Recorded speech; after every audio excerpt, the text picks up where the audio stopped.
how many Americans, even beyond high school, where it's a really good idea that we're now teaching kids this, how many Americans really have a clue about personal finance? Well, check this out. I found this chart that takes us through from boomers to Gen X to Gen Y to Gen Z. And take a look at this. At the bottom, they asked a 28-question little survey that they did of people asking about financial intelligence and personal financial knowledge. Not whether they could go to Wall Street and run a brokerage firm, basic financial things, principles of interest, principles of savings, all those things, credit cards, what is principal, what is interest, what does amortization mean? When you're looking at a home loan and they give you a little amortization summary to sign and say that you understand.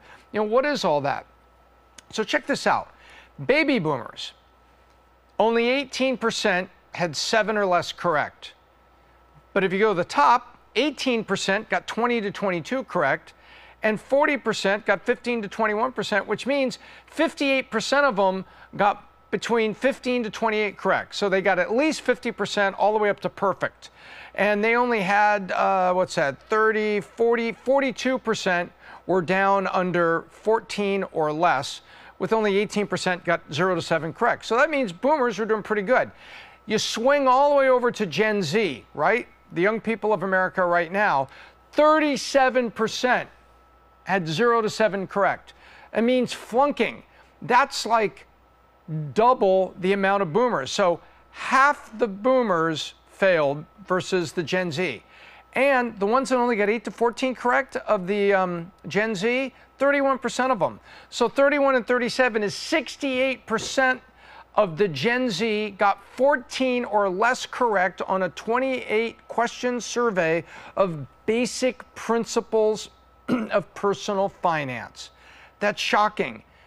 Only 10% of those Gen Zs had 22 to 28 correct, and only 22% had 15 to 21, so only 32. So 2/3 basically flunked, and 1/3 passed, with only 10% like getting an A or a B. This is horrifying. These people are going out there and into the world, and this is just another area where education has failed us. And also, maybe you could say the whole financial services industry has failed us, because as soon as they're 18, hey kid, here's your credit card, and you look at the back of your credit card statement, all that fine print, you really don't know what it means. Here's your interest rate for cash advance. Here's your interest rate if you bought something.